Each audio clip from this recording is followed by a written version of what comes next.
Start होता है just वहीं से, और यहाँ पे जॉन कोल्ड स्काई की टेक्निक को मास्टर कर रहा था। तो इस वीडियो की स्टार्टिंग में हमें जस्ट वहीं से शुरुआत दिखाई देती है, जहाँ जॉन कहता है क्या ये कोल्ड स्काई टेक्निक की पावर है। हालांकि जॉन को इस टेक्निक का कोई ग्रेड नहीं पता था, लेकिन प्रेजेंट टाइम की ताकत के साथ जॉन ने ये फील किया था कि वर्ल्ड रैंक इंटरमीडिएट स्किल से तो बेहतर ही स्किल होनी चाहिए। जिसके बाद जो यान उसी टेक्निक को परफॉर्म करते हुए अचानक से उसकी फिगर एल्यूजनरी हो जाती है और वो अपने हाथ को बढ़ाता है, जैसे सामने का लगा हुआ पेड़ पूरा का पूरा सूख जाता है, पत्तियां मुरझा जाती हैं, जो देखकर जॉन स्माइल होते हुए खुशी से चिल्लाने लगता है कि वास्तव में वो इन चीजों को कंट्रोल कर सकता है। जिसके बाद जॉन धीरे से अपने हाथ को एक बार फिर से फ्लैक्चुएट करता है और काफी सारी एनर्जी तुरंत ही उस पेड़ के अंदर इंटर होने लगती है आसपास हेवन अर्थ से, और वो पेड़ वापस से ग्रीन हो जाता है। जो देखकर जॉन तुरंत ही कहता है कितनी खतरनाक बैटल स्किल है, वास्तव में मैं हेवन से जुड़ी हुई किसी भी चीज को डिस्ट्रॉय भी कर सकता हूँ और उसे वापस से रिकवर भी कर सकता हूँ, जैसे कि ये मेरी दुनिया और यहाँ पे मैं हर एक चीज कंट्रोल कर सकता हूँ। इस टाइम पे इस टेक्निक की पावर तो जॉन की भी सोच से परे थी। जॉन खुद हैरान हो गया था कि वास्तव में ऐसा हो सकता है क्या।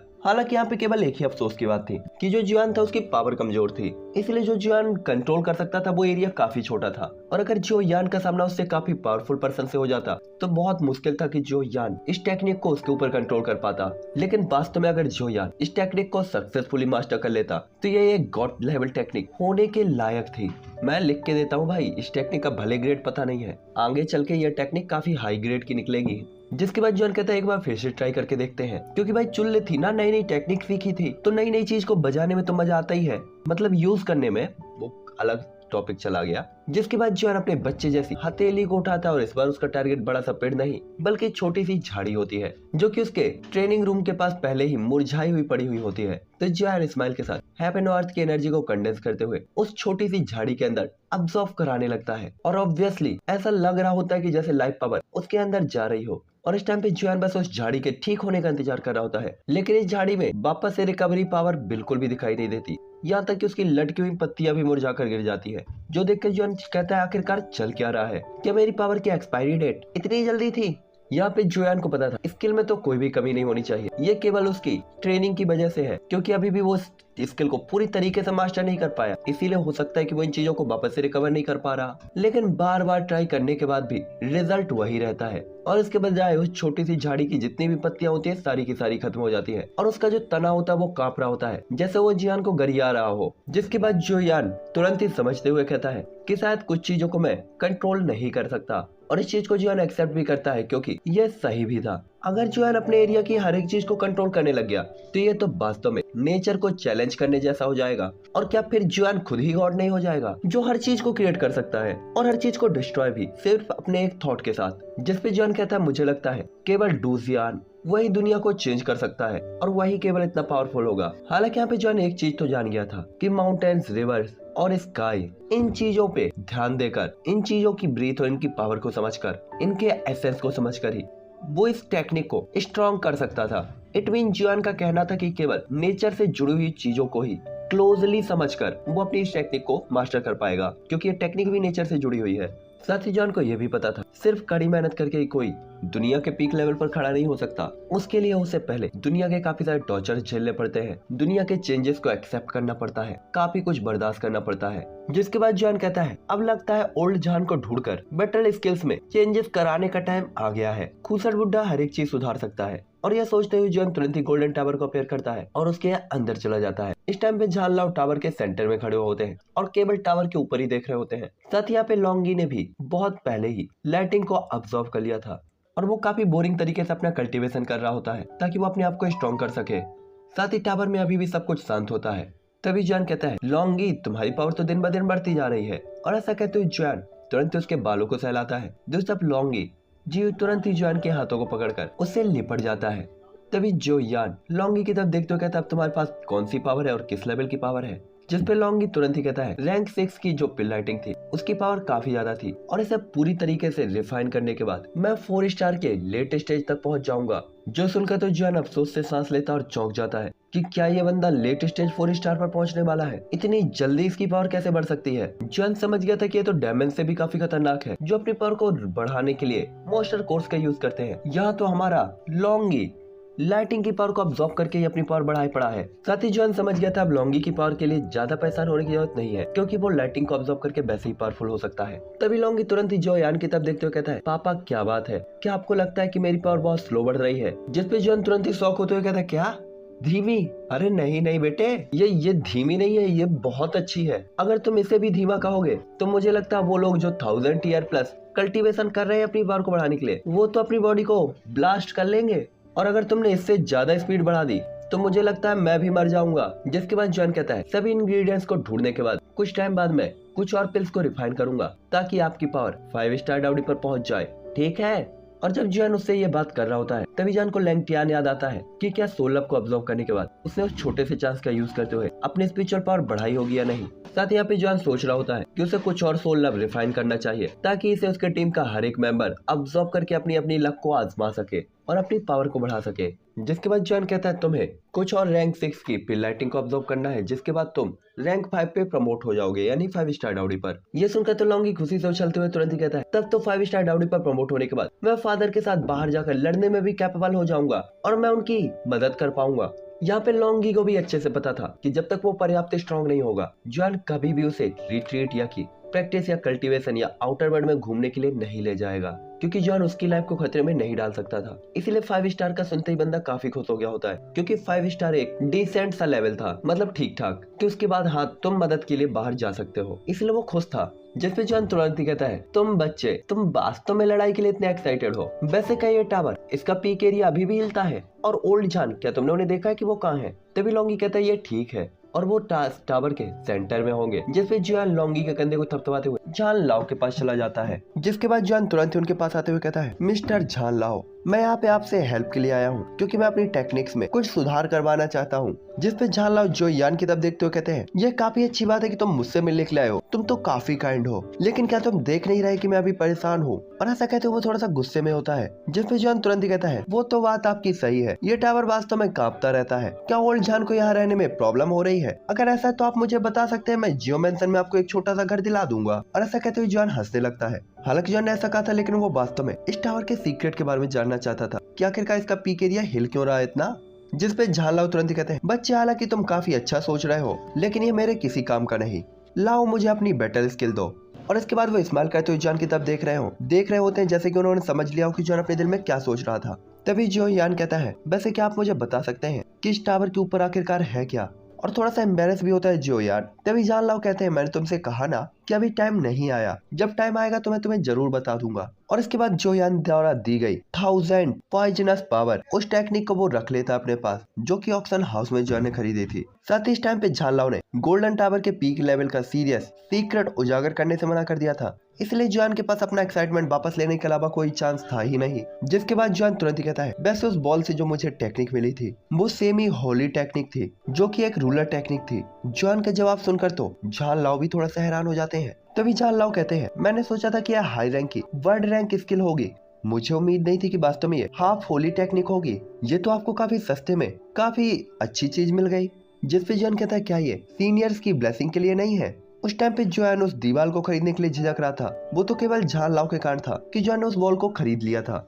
जिसपे जियो यान की बात को सुनते हुए ओल्ड जॉन तुरंत ही कहते हैं, तो बच्चे तुम्हें पोलाइट होना भी आता है? और ऐसा कहते हुए वो काफी सेटिस्फाइड फील कर रहे होते हैं कि लड़का अच्छा है। तभी जॉन कहता है, क्या आप मुझे बता सकते हैं कि कोल्ड स्काई कोल्ड वो किस टाइप की टेक्निक है? Sole technique. क्योंकि जान लाओ यहाँ पे खुश थे, तो जॉन ने यही मौका सबसे बेहतर समझा था उनसे ये पूछने को। तभी जान लाओ कहते हैं, क्या आप मुझे बता सकते हैं कि ये कैसा चल रहा है? जान लाओ का जवाब ना पाकर उनके सवाल को सुनकर जॉन थोड़ा सा उदास हो जाता है कि वास्तव में ये ओल्ड पर्सन इतना ज्यादा समझदार है और इतना ज्यादा चालाक कि जवाब ही नहीं दे रहा। लेकिन जॉन जरा सी भी डिसरिस्पेक्ट करने की हिम्मत नहीं करता और तुरंत ही हैरान होकर कहता है, ये टेक्निक काफी स्ट्रॉन्ग है, लेकिन इसे पूरी तरीके से समझने के लिए मुझे बहुत सारे चांसेस और हर एक चीज को काफी डिटेल में समझने की जरूरत है। हालांकि जो यान के जवाब में कुछ शिकायतें भी होती है। तभी ओल्ड जॉन थोड़ा सा हैरान होते हैं कि वास्तव में इस लड़के ने रियलम को समझने वाली इतनी खतरनाक टेक्निक को इतने कम टाइम में समझ लिया। वास्तव में इसकी समझ तो उसकी समझ के भी समझ के बाहर थी। जिसके बाद जॉन तुरंत ही कहता, वैसे ओल्ड जॉन आप इतने ज्यादा पावरफुल हैं तो आपको इस टेक्निक का ग्रेड तो पता होना ही चाहिए। क्या आप मुझे बता सकते हैं इसका ग्रेड क्या है? हालांकि मैंने इस टेक्निक को अभी थोड़ा ही सीखा है, लेकिन वास्तव में मुझे इसका ग्रेड नहीं पता। ये वास्तव में मुझे काफी निराश करता है। जिसपे जान लाओ जॉन की तरफ देखते हुए कहते हैं, छोटे साथी, मैंने तुम्हें पहले ही बताया कि इस टेक्निक के ग्रेड को तो मैं भी नहीं जानता। बस मैं तुम्हें इतना ही बता सकता हूँ कि इस टेक्निक की पावर और स्किल हर पर्सन के लिए अलग अलग है। आप जितना ज्यादा समझ सकते हैं ये उतनी खतरनाक है और उतनी ही पावरफुल। अगर आप इसे नहीं समझते तो इसका लेवल और टेक्निक का पावर ग्रेड कितना भी हाई क्यों ना हो, ये कोई मायने नहीं रखता। और अगर आपने इसे समझ लिया है तो भले इस टेक्निक का कोई ग्रेड नहीं है, दुनिया की सुप्रीम टेक्निक में से ये एक टेक्निक होगी, लेकिन ये डिपेंड करता है आपकी समझ पे। जो सुनकर तो जॉन तुरंत कहता है, क्या सुप्रीम टेक्निक? जॉन ने ऐसी कभी किसी टेक्निक के बारे में सुना ही नहीं था जिसे ना समझा जाए तो उसका ग्रेड था ही नहीं, और समझा जाए तो सुप्रीम टेक्निक। ये पहली बार ऐसी टेक्निक जॉन को मिली थी जिसे हाई लेवल तक पहुंचाया जा सकता था। हालांकि अभी जॉन क्यूरियस होते हुए कहता है कि वास्तव में ऐसी चीजें अभी भी यहाँ पे डिपेंड करती हैं और एग्जिस्ट करती हैं, जिस पे ओल्ड जॉन जोयान की तरफ देखते हैं। हालांकि वो जॉन को हर चीज नहीं बताना चाहते थे, क्योंकि अभी भी कुछ ऐसी चीजें थी जो जोयान ना ही जाने तो बेहतर था, क्योंकि यह डाउनी कॉन्टिनेंट वैसा नहीं था जैसा अभी जोयान को दिखाई दे रहा था। इसके अपने काफी सारे सीक्रेट थे और काफी सारी चीजें ऐसी भी थी जिसके बारे में अभी भी जॉन और काफी सारे लोग नहीं जानते थे, और देर सवेर जॉन का उनके साथ सामना होना था। लेकिन उसके लिए जोयान का पर्याप्त मजबूत होना जरूरी था, और अगर जोयान को इन चीजों के बारे में जल्दी ही पता चल जाता तो शायद जोयान अपने कल्टीवेशन पे ज्यादा ध्यान नहीं दे पाता और उसकी ग्रोथ रुक सकती थी। इसलिए जानलाओ जोयान को इन सब चीजों के बारे में नहीं बता रहे होते। तभी जोयान कहता है, अगर आप नहीं बता सकते तो आप कम से कम मुझे ये तो बताइए कि 1000 पॉइजनस पावर को आप कब तक सुधार देंगे, और मैं इसे कल्टीवेट करने के लिए कितना इंतजार कर सकता हूँ। तभी झालाओ कहते हैं, कम से कम 1 साल। हालांकि थोड़ा सा धीमा है, लेकिन इस टाइम पे मैं थोड़ा सा बिजी हूँ। और ऐसा कहते वो काफी पोलाइटली जॉन को रिप्लाई करते हैं, जो सुनकर जॉन थोड़ा सा उदास हो जाता है कि आखिरकार ये टेक्निक उसकी टीम के लिए काफी यूजफुल थी। इसलिए जॉन तुरंत ही कहता है, मैं उम्मीद कर सकता हूँ कि आप जितना जल्दी इसे सुधार दे उतना ही बेहतर होगा। जो सुनकर जानलाओ तुरंत ही कहता है, तुमको क्या लगता है ये सब्जी काट कर पकाने जितना आसान है? ये वर्ल्ड रैंक का हाई लेवल का स्किल है, और इसे अगर 1 साल या कुछ साल के अंदर सुधारा जा सकता है तो वो केवल मैं हूँ जो ये कर सकता हूँ। हर किसी के बस की ये बात नहीं है। जो सुनकर जॉन तुरंत ही कहता है, मैं भला आपकी ओल्ड स्ट्रेंथ पर सवाल उठाने की हिम्मत कैसे कर सकता हूँ, लेकिन वास्तव में अगर वर्ल्ड रैंक की हाइट लेवल की टेक्निक मुझे जल्दी मिल जाती है तो मैं जल्दी उसे कल्टीवेट करके अपनी पावर को इंक्रीज कर सकता हूँ। इसीलिए मैं उम्मीद करता हूँ कि आप ज्यादा टाइम नहीं लगाएंगे, इसलिए जितना जल्दी आप इसे चेंज कर दे मुझे उतना जल्दी ही बताइएगा। तभी लॉन्गी जॉन के पास आते हुए कहता है, क्या आप इतना जल्दी जा रहे हैं? और जॉन के हाथ को पकड़ लेता है। तभी जॉन कहता है, मुझे नहीं पता मैं कितने सालों से अपने ट्रेनिंग रूम में कल्टीवेट कर रहा हूँ, मुझे नहीं पता बाहर क्या हो रहा है, तो मुझे बाहर जाकर देखना चाहिए। और ऐसा कहते हुए जॉन लॉन्गी के सिर को छूता है और इसके बाद बाहर जाने का फैसला करता है, और ये देखना चाहता था कि बाहर कुछ हुआ तो नहीं। और अगर कुछ नहीं हुआ था तो जॉन सोच रहा था कि मैजिकल कोर्स को सेलो करके वो अपनी पावर को इंक्रीज करेगा। हालांकि लॉन्गी जॉन को काफी पसंद करता था, लेकिन उसे पता था कि उसके पापा के पास अभी भी काफी सारे काम है, इसलिए कमिटेड तरीके से वो समझदारी से अपना सही लाता है। जिसके बाद जानलाओ और लॉन्गी को ग्रेड करने के बाद और विदाई देने के बाद जॉन यार्ड में बाहर निकल आता है, और ये मॉर्निंग का टाइम होता है। मिस्ट चारों तरफ छाई हुई होती है, साथ ही चारों तरफ हरे भरे पेड़, हरियाली होती है, पानी बह रहा होता है और काफी ज्यादा आइकॉनिक सीन होता है, बिल्कुल नेचर से भरा हुआ, जो किसी के भी माइंड को फ्रेश कर सकता था। और इसे देखकर जोयान का मूड भी काफी अच्छा हो जाता है। और जब सभी लोग ये सुनते हैं कि जोयान बाहर आ गया तो सभी लोग जोयान के पास आ जाते हैं। इस टाइम पे जोयान लैंग टियान की तरफ देखता है तो उसे लैंग टियान की पावर फील नहीं हो रही होती। तभी जॉन कहता है, भाई हाँ कौन सा लेवल? जो सुनकर तो लैंग टियान तुरंत ही कहता है, ब्रदर जोयान आपकी ब्लेसिंग के लिए बहुत बहुत धन्यवाद। उस छोटे से चांस का यूज करते हुए वास्तव में मेरी स्पिरिचुअल पावर एम्परर टियर के लेटेस्ट स्टेज पर इंटर हो चुकी है, और ये मेरे अनगिनत वर्षों का सपना था जो आपने पूरा कर दिया। और इस टाइम पे जोयान को अपनी तरफ देखते हुए लैंग टियान काफी एक्साइटेड होता है। साथ ही इस टाइम पे जितनी बार भी इस चीज का जिक्र आया था, लॉन्ग टियान हमेशा ही उसकी आंखें गीली हो जाती थी, क्योंकि उसे पता था पावर बढ़ाना तो काफी इजी है, लेकिन स्पिरिचुअल पावर बढ़ाना बिल्कुल इम्पॉसिबल। मतलब बहुत कम चांसेस होते थे स्पिरिचुअल पावर के बढ़ने के, और जोयान के कारण उसे एक चांस मिला था जिससे उसकी पावर बढ़ी थी, तो वो भला क्यों खुश नहीं होता। साथ ही एक एल्केमिस्ट के लिए स्पिरिचुअल पावर दुनिया की सबसे जरूरी चीजों में से एक है, जो देखकर जोयान तुरंत कहता है, फिर तो बधाई हो। और जोयान काफी ज्यादा खुश होता है क्योंकि अब लैंग टियान पर्पल हार्ट पिल को रिफाइन कर सकता था। तभी लैंग टियान कहता है, मैंने कुछ टाइम पहले से रिफाइन करने की कोशिश की थी और मैंने सक्सेसफुली इसे रिफाइन भी किया था। अब मैं रैंक 5 का एल्केमिस्ट बन चुका हूँ।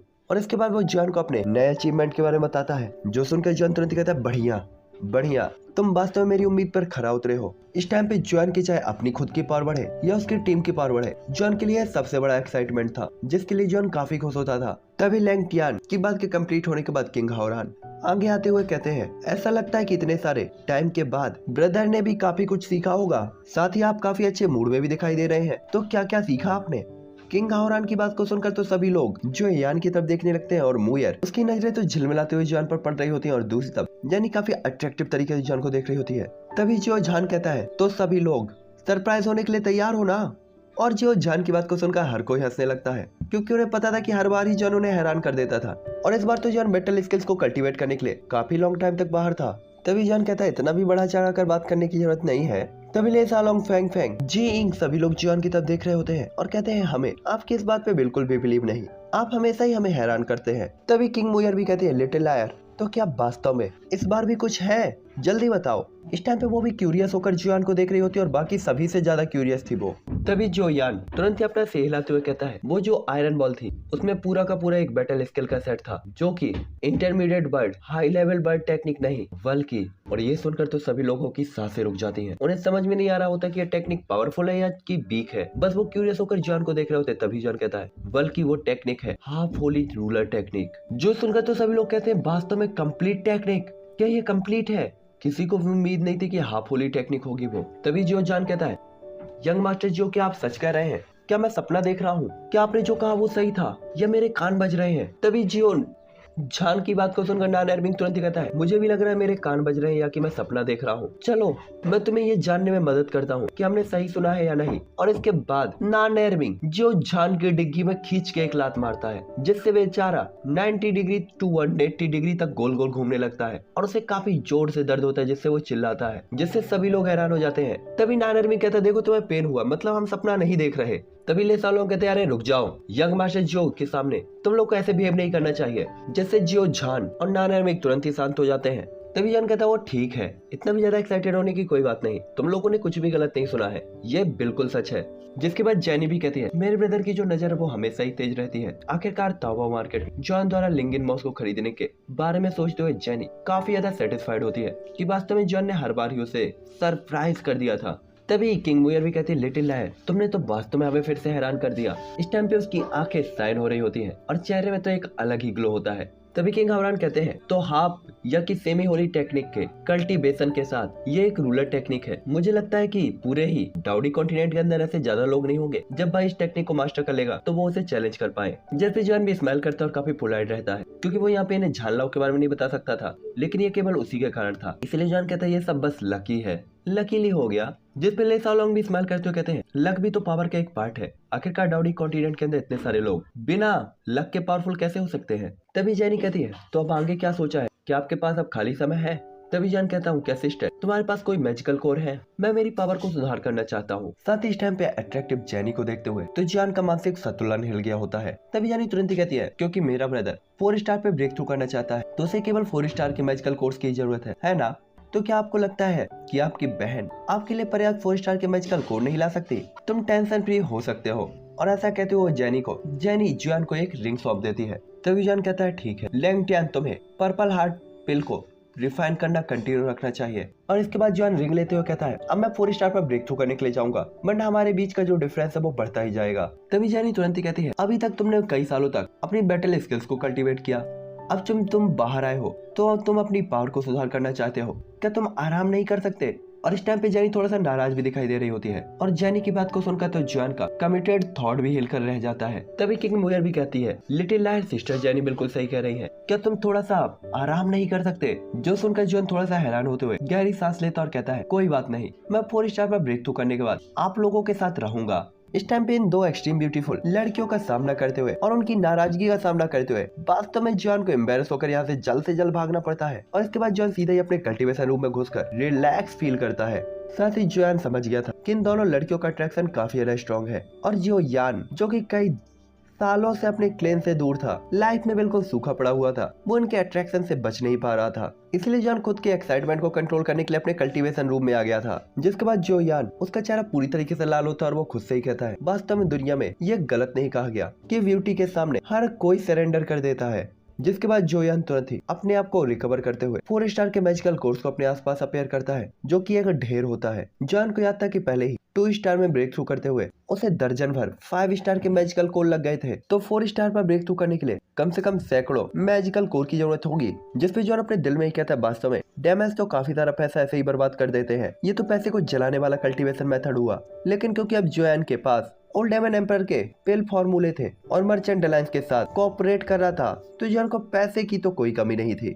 हालांकि मैजिकल कोर के साथ पावर बढ़ाना 5 स्टार तक तो ठीक था, लेकिन उसके बाद 5 स्टार के मैजिकल कोर भी ज्यादा इफेक्ट नहीं डालते थे और उसके लिए हाई लेवल के मैजिकल कोर की जरूरत पड़ती थी। लेकिन हाई लेवल के मैजिकल कोर्स को ढूंढना काफी ज्यादा मुश्किल था और कीमत काफी ज्यादा थी। जिसके बाद जुआन तुरंत ही अपने आप को कंट्रोल करता है और अपने आसपास के सैकड़ों मैजिकल कोर्स को अच्छी तरीके से अरेंज करते हुए एक फॉर्मेशन बनाता है जो ठीक वैसी थी जो उस टाइम पे किंग हावरान ने बनाई थी, जिसे जो यान ने भी सीख लिया था। और इस टाइम पे जो यान के आसपास 6 मैजिकल कोर घूम रहे होते हैं, सॉरी 10 मैजिकल कोर घूम रहे होते हैं। और इस टाइम पे जॉन एक ही टाइम पे 10 मैजिकल कोर्स की एनर्जी को अब्सॉर्ब करने वाला था, क्योंकि जॉन को पता था एक एक करके अगर अब्सॉर्ब करेगा तो उसे नहीं पता था कितना टाइम और कितने साल बीत जाएंगे। साथ ही मैजिकल कोर की प्योर एनर्जी जॉन की बॉडी के अंदर जा रही होती है, क्योंकि इनकी जो भी इम्प्योरिटी होती है जोयान की, स्काई फायर तुरंत ही उसे हटा रही होती है। साथ ही इनकी एनर्जी के कारण जॉन अपनी बॉडी के अंदर काफी ह्यूज क्वांटिटी में पावर को फील कर सकता था, जैसे कि उसकी बॉडी बिल्कुल कई सालों से भूखी बॉडी को खाना मिल गया हो। जॉन के जो एक्यूपंक्चर पॉइंट थे वो थोड़ा सा चौड़े होते हुए फील हो रहे होते हैं, मानो जैसे हेवन और अर्थ की एनर्जी को कई गुना ज्यादा स्पीड के साथ वो अब्सॉर्ब कर रहे हो।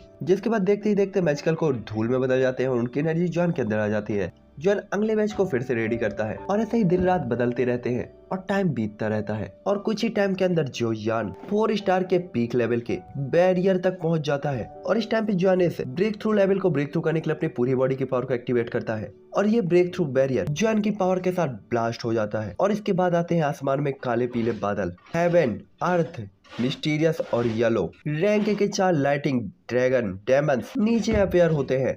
तभी जॉन भी एक थॉट के साथ उन लाइटिंग डेमंस के बगल में अपेयर हो जाता है। उसके हाथों में उसका हैवी जुआन रूलर होता है जो कि स्काई फायर से सराबोर होता है, जिसके एक ही स्लैश के साथ जोयान इन लाइटिंग डेमंस को डिस्ट्रॉय करना स्टार्ट कर देता है। जिसके बाद जोयान आसपास की लाइटिंग को डिस्ट्रॉय करते हुए इन डेमंस की तरफ देखते हुए कहता है, मुझे लगता है तुम्हारा यूज में अपनी नई सीखी हुई टेक्निक का और उसकी पावर को टेस्ट करने के लिए यूज कर सकता हूँ।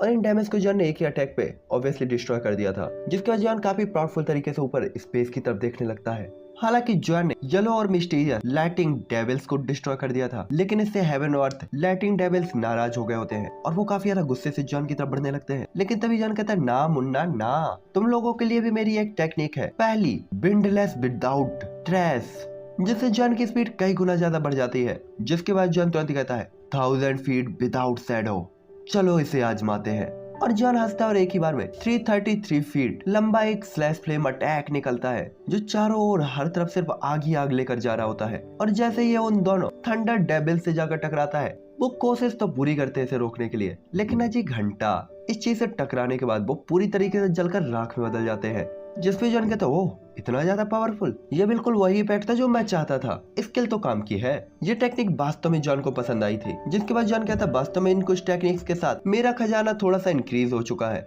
लेकिन ये तो मेरा बैड लक है कि मैं वास्तव में अपने सोल अटैक को आजमा नहीं पाया। क्या तुम में से एक जिंदा नहीं बच सकता था? जिसके बाद जॉन सेकंड ट्रिबुलेशन के लिए वेट करने लगता है। साथ ही पहले टेस्ट को आसानी से कंप्लीट कर लेने के बाद जॉन यहाँ पे फुल कॉन्फिडेंट होता है कि इसे तो हम निपटा देंगे। जिसके बाद एक बैगनी लाइटिंग जो यान की तरफ बढ़ती है, लेकिन जॉन अपने हैवी जॉन रूलर और स्काई फायर का यूज करते हुए उसकी धज्जियां उड़ा देता है। और ऐसे ही लाइटिंग और भी ज्यादा नाराज हो जाती है, लेकिन अपना टर्की तुरंत ही अपनी सीखी हुई स्किल्स का यूज करते हुए काफी स्पीड से मूवमेंट करते हुए लाइटिंग्स की धज्जियां उड़ाने लगता है और केवल टक्करों की आवाजें सुनी जा सकती थी, बूम बाम टुचुक पुचुक एंड सो ऑन। और देखते ही देखते ये पूरे ही बादल हवा में इनकी धज्जियां उड़ जाती हैं और आसमान वापस नीला हो जाता है, जहाँ पे जॉन बिना किसी नुकसान के टेंशन फ्री खड़ा हुआ होता है फुल चिल तरीके से। उसका हैवी जॉन रूलर उसके कंधे पे रखा हुआ होता है। जिसके बाद जॉन चुपचाप जमीन पे आ जाता है और क्योंकि अब लाइटिंग ट्रिबुलेशन खत्म हो चुका था, तो हेवन से प्योर नेचुरल एनर्जी नीचे आती है जो जॉन की बॉडी के चारों तरफ घूमने लगती है और इसके बाद जॉन की बॉडी के अंदर अब्सॉर्ब हो जाती है। साथ ही जॉन की मेरिडियंस, बोन्स और पूरी बॉडी को ही रिफाइन कर रही होती है, जिससे जॉन की पावर बढ़ती हुई उसे फील होती है। जिसके बाद जॉन कहता है 4 स्टार। हालांकि ये केवल एक ही स्टार का डिफरेंस है, लेकिन पावर काफी अलग है। मैं तो काफी ज्यादा पावरफुल फील कर रहा हूँ। साथ ही पहले के कंपैरिजन में जॉन 10 गुना ज्यादा स्ट्रॉन्ग फील कर रहा होता है। साथ ही जॉन को लग रहा होता है कि वो अपने से हाई लेवल के ओपोनेंट को भी पेल सकता है। साथ ही जॉन को अभी भी समझ में नहीं आ रहा था कि बाकी के बचे हुए मैजिकल कोर को अगर वो अब्सॉर्ब कर लेता है तो उसकी पावर किस लेवल तक बढ़ सकती है। इसलिए जॉन एक बार फिर से फॉर्मेशन के बीच में बैठकर कोर्स को अब्सॉर्ब करना स्टार्ट कर देता है और कई महीनों तक इन्हें अब्सॉर्ब करने के बाद जो यान की पावर 4 स्टार के इंटरमीडिएट लेवल तक पहुंच जाती है। लेकिन अब तक सारे ही मैजिकल कोर खत्म हो चुके होते हैं और इन सभी कोर्स की एसेंस को देखते हुए जॉन थोड़ा सा उदास होता है, लेकिन उसे पता था कि भले ही वो 4 स्टार के इंटरमीडिएट लेवल तक पहुंचा था, उसने दसियों हजारों सालों के कल्टीवेशन को बचाया था। साथ ही उसे डाउडी कॉन्टिनेंट के अंदर आए हुए 10 से 12 साल ही हुए थे, लेकिन उसने पहले ही 4 स्टार के इंटरमीडिएट लेवल को हासिल कर लिया था, जो कि अपने आप में एक वर्ल्ड रिकॉर्ड था। जिसके बाद जॉन कहता है मुझे लग रहा है कि मेरी पावर के बढ़ने के साथ ही साथ स्काई फायर की पावर भी बढ़ गई है, लेकिन मुझे नहीं पता ये कितनी ज्यादा बढ़ी। जिसके बाद जॉन अपनी स्काई फायर को अपनी बॉडी पे अपेयर करता है तो उसकी फायर बर्निंग बॉडी के साथ ये 10 मीटर ऊपर तक निकल जाती है। साथ ही इस टाइम पे अपनी स्काई फायर की पावर को फील करते हुए जॉन तुरंत ही कहता है स्काई फायर की पावर कम से कम 20% तक इंक्रीज हो चुकी है, लगता है पावर बढ़ाना काफी फायदेमंद है। जिसके बाद जॉन तुरंत ही कहता है अब मुझे झानलाओ को जाकर ये न्यूज बतानी चाहिए कि क्या अब मैं मॉन्स्टर्स के ब्लड को अब्सॉर्ब कर सकता हूँ या नहीं। और ऐसा कहते हुए जॉन एक्साइटमेंट के साथ टावर के अंदर चला जाता है। साथ ही इस टाइम पे जॉन अलग ही लेवल का एक्साइटेड होता है, क्योंकि अगर उसके पास डेमन ब्लड था और मॉन्स्टर ब्लड भी हो जाता तो इसके बाद वो स्पिरिट सोल को भी अब्सॉर्ब कर सकता था और अपने फ्लेम मंत्रा को अपग्रेड कर सकता था। जिसके बाद टावर के अंदर जाते ही जॉन तुरंत कहता है एल्डर झानलाओ, और इतने वर्ड उसके मुंह से बाहर आए थे कि सामने के सीन को देखकर जॉन पूरी तरीके से हैरान रह जाता है। उसने देखा था ये टावर का ऊपर का एरिया पूरी तरीके से ग्रीन लाइट से भरा हुआ होता है। साथ ही पूरी तरीके से सर्कुलर बे में वहाँ लहरें आ रही होती हैं। साथ ही ये लाइट्स जहाँ जहाँ जा रही होती हैं, टावर में गड़गड़ाहट की आवाज हो रही होती है जो किसी को भी बहरा कर सकती थी। और इस टाइम पे तो जॉन को लग रहा था कहीं ये टावर डिस्ट्रॉय ना हो जाए। साथ ही ये टावर की जो ग्रीन लाइट थी ये ऊपर की तरफ जा रही थी और अपने साथ काफी ज्यादा प्रेशर लेके चल रही थी, जो कि किसी को भी घबराहट फील करा सकता था। जो देखकर जॉन तुरंत कहता है मुझे भरोसा नहीं कि क्या हो रहा है। जिसके बाद जॉन कहता है ये बिल्कुल पिछली बार जैसा है, लेकिन ये उससे भी खतरनाक लग रहा है। हालांकि जॉन अभी ये बात कर ही रहा था कि तभी वो एक गोल्डन लाइट को अपनी तरफ उड़ता हुआ देखता है, जिसपे जॉन न जाने क्यों उसे पकड़ने के लिए अपना थॉट बढ़ाता है और अपने हाथ को बढ़ाता है। हालांकि तभी वो गोल्डन लाइट अचानक से एक पोर्टल को क्रिएट करते हुए टावर के बाहर चली जाती है, जो देखकर जॉन को थोड़ा सा फेमिलियर सा फील होता है। और जॉन तुरंत ही कहता है ओल्ड जान, तुम लॉन्गी को ऐसे टावर से बाहर कैसे फेंक सकते हो। जॉन समझ गया था कि ये गोल्डन फिगर और कुछ नहीं बल्कि लॉन्गी था। तभी झानलाओ की आवाज आती है ये जगह काफी खतरनाक है और ये चीज काफी बुरी है, ये उस बच्चे के लिए काफी अच्छी नहीं होगी। इस टाइम पे जॉन को ये आवाज तो आ रही होती है, लेकिन जॉन को पता नहीं था कि ये आवाज कहाँ से आ रही है। साथ ही जॉन को समझ में नहीं आ रहा होता कि इस जगह में आखिरकार ऐसा हो क्या गया कि इस जगह लॉन्गी के लिए यूजफुल नहीं थी। क्या इस मामले का लॉन्गी से कुछ लेना देना था? इसलिए जॉन तुरंत कहता है तुम हो कहाँ पे झानलाओ। जिसके बाद जॉन ऊपर की तरफ जाने लगता है और झानलाओ को ढूंढने लगता है। साथ ही टावर के चारों तरफ व्हाइट मिस्ट काफी ज्यादा ह्यूज क्वांटिटी में फैली हुई होती है, जिसके कारण कोई भी अपनी उंगलियां नहीं देख सकता था। केवल टावर के अंदर तेज टक्करों की आवाज सुनी जा सकती थी। तभी झानलाओ की आवाज आती है मैं यहाँ हूँ, और इसके बाद वो जॉन के पास आ जाते हैं, जिससे जॉन चौंक जाता है। जिसके बाद वो कहते हैं टाइम कम है और समझाने के लिए ज्यादा टाइम नहीं है, तुम यहाँ बिल्कुल सही टाइम पर आए हो, इस मामले का तुमसे कुछ तो लेना देना है। हालांकि झानलाओ के वर्ड जॉन की समझ से तो पूरी तरीके से बाहर थे, इसलिए जॉन तुरंत कहता है मुझसे रिलेटेड क्या चीज है। तभी झानलाओ कहते हैं ठीक है, और जॉन को इग्नोर करते हुए टावर के पीक एरिया की तरफ देखते हैं और थोड़ा सा टेंशन में होते हैं। हालांकि झानलाओ ने कोई भी रिप्लाई नहीं किया। ये देखकर जॉन भी थोड़ा सा हैरान फील करता है, लेकिन उनकी तरफ वो ऊपर देखने लगता है जहाँ पे ग्रीन लाइट ग्लो हो रही होती है, और ये काफी ज्यादा स्पीड से ग्लो हो रही होती है, जैसे कि वो कोई एक ड्रैगन हो जो आसमान को तोड़ना चाहता है। साथ ही यहाँ पे इस लाइट के कारण गोल्डन टावर की दीवारों पे छोटी छोटी दरारें देखी जा सकती थी, जिससे कोई सोच सकता था कि इस पावर कितनी ज्यादा अब नॉर्मल है। तभी जॉन अपने कानों को ढकते हुए तुरंत ही कहता है ये टावर इतना ज्यादा खतरनाक क्यों है। इस टाइम पे जॉन टावर की सेफ्टी को लेकर टेंशन में था, लेकिन झानलाओ जॉन को कुछ बता ही नहीं रहा होता, बस उसका चेहरा काफी रिस्पेक्ट से भरा हुआ होता है। साथ ही इस टाइम पे जो ये ग्रीन लाइट थी, इसके खतरनाक इफेक्ट के साथ निकलने वाली साउंड वेव इतनी ज्यादा खतरनाक होती है कि वो किसी को भी मार सकती थी। और अगर जॉन के पास स्काई फायर और घोस्ट की सिक्योरिटी नहीं होती तो जॉन इंजर्ड हो गया होता, जिससे जो यान को भी समझ में आ जाता है कि झानलाओ ने लॉन्गी को बाहर क्यों कर दिया था, क्योंकि वास्तव में लॉन्गी इस चीज से इंजर्ड हो सकता था। तभी जॉन कहता है लेकिन इसका लॉन्गी से क्या कोई लेना देना है। जॉन अभी भी इस चीज का पता नहीं लगा पाया था। तभी हैरानगी से जॉन टावर के पीक पर देखता है कि गोल्डन लाइट साइन हो रही होती हैं, जो कि एक साथ क्रिएट होते हुए एक इनविजिबल स्काई नेट क्रिएट करती हैं, जो इस ग्रीन नेब्यूला को कसकर बंद कर देती हैं, जैसे कि इसे फोर्सफुली सील किया जा रहा हो। और जैसे ये गोल्डन लाइट अपेयर हुई थी तो दीवारों की जो क्रैक थे वो भी तेजी से ठीक हो रहे हो, जैसे वापस इनके अंदर लाइफ पावर आ रही हो। तभी जॉन तुरंत ही कहता है ये टावर तो काफी ज्यादा एक्स्ट्रा ऑर्डिनरी है, ये किस तरीके की इंग्रेडिएंट से बना है जो वास्तव में खुद को हील खुद कर सकता है। जॉन काफी क्यूरियस होता है। दूसरी तरफ झानलाओ कोई भी जवाब नहीं देते, वो केवल ग्रीन नेब्यूला को ही देख रहे होते हैं। साथ ही वो कहते हैं मुझे उम्मीद है ये इस बार सक्सेसफुल होगा, वरना हमें 10,000 साल या उससे भी ज्यादा टाइम तक इंतजार करना होगा। झानलाओ को बड़बड़ाते हुए सुनकर जॉन की तो खोपड़ी ठंडी हो जाती है। तभी जॉन तुरंत कहता है अब मुझे ये मत कहना कि यहाँ के सारे ही चेंजेस मुझसे रिलेटेड हैं। हालांकि जॉन इसने इतनी धीमे से बतलाया था कि केवल वही ये सुन सकता था।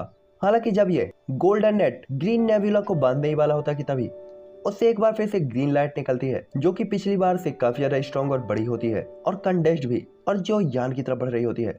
और इसके बाद ये जो लाइट होती है वो एक हॉर्न में बदल जाती है जो कि चारों तरफ रुइन से ढकी हुई होती है। और देखते ही देखते एक जोर की टक्कर के साथ गोल्डन नाइट डिस्ट्रॉय हो जाता है और गोल्डन लाइट आसमान में उड़ने लगती है, जिससे तो जॉन की हार्ट बीट भी काफी ज्यादा तेजी से धड़कने लगती है। और इस टाइम पे गोल्डन टावर पे एक बार फिर से क्रैक्स आने लगते हैं। हालांकि गोल्डन लाइट उसे कवर करने की कोशिश कर रही होती है, लेकिन फिर भी ये इतनी ज्यादा फास्ट रिकवर नहीं कर पा रही होती जितनी जल्दी ये डिस्ट्रॉय हो रहा होता है, जिसके कारण टावर के पीक एरिया पे मकड़ी के जालों जैसा दरारें दिखने लगती हैं। तभी जॉन कहता है, मैंने कहा ओल्ड बास्टर्ड, आखिरकार ये चीज है क्या, बताओगे? जिसके बाद जॉन तुरंत ही कहता है, क्या तुम हमेशा ये उम्मीद नहीं रखते कि इस टावर को एक दिन बीस्टों या मॉन्स्टर्स द्वारा डिस्ट्रॉय कर दिया जाएगा? तो क्या इसका मतलब ये नहीं है कि तुम्हारे पास रहने के लिए कोई और ठिकाना नहीं है? क्या तुम जिंदगी भर यहीं सड़ना चाहते हो? आखिरकार जॉन की पावर काफी ज्यादा कम थी। जो यान को नहीं पता था कि यहाँ पे कौन सा बीस्ट और कौन सा मॉन्स्टर है या उसके अगेंस्ट कौन सा ओपोनेंट है, और क्या उसके लिए इस टावर को डिस्ट्रॉय करना इतना ज्यादा आसान है। हालांकि झानलाओ को रिप्लाई न करते हुए देखकर जॉन तुरंत ही कहता है, ठीक है, इसे भूल जाओ, मैं जाऊंगा। और स्काईनेट की पावर को धीरे धीरे खत्म होते हुए देखकर जॉन उसके लिए आगे बढ़ने के लिए तैयार हो जाता है। उसे इस चीज की कोई भी फिक्र नहीं थी कि उसकी पावर कम है ज्यादा है। तभी झानलाओ कहता, आपकी ताकत 4 स्टार पर है और इस डिफरेंस को कवर करना अभी भी पर्याप्त नहीं है। जिसके बाद वो ऊपर बनी हुई स्नेक शैडो के मुंह की तरफ इशारा करते हुए जॉन से कहते हैं, वहां रहना तुम्हारे लिए अच्छा होगा। तभी जॉन तुरंत ही कहता है, क्या ये ठीक है? क्या मैं मेरे सामने इस टावर को डिस्ट्रॉय होते हुआ देखूं? जॉन की आंखें इस टाइम पे लाल हो गई होती है और उसके हैवी जो रूलर में उसकी फ्लेम्स अपीयर हो गई होती है और उसकी पावर जॉन की बॉडी से बाहर निकलने लगी थी। क्योंकि जॉन अब पीछे तो नहीं हटना चाहता था, लेकिन इसके लिए मुझे पीछे हटना पड़ेगा और मुझे एपिसोड यहीं पे एंड करना पड़ेगा। तो लाइक शेयर सब्सक्राइब कर देना। वीडियो काफी अच्छा था, मुझे पता है। देखो तबीयत खराब है, लेकिन फिर भी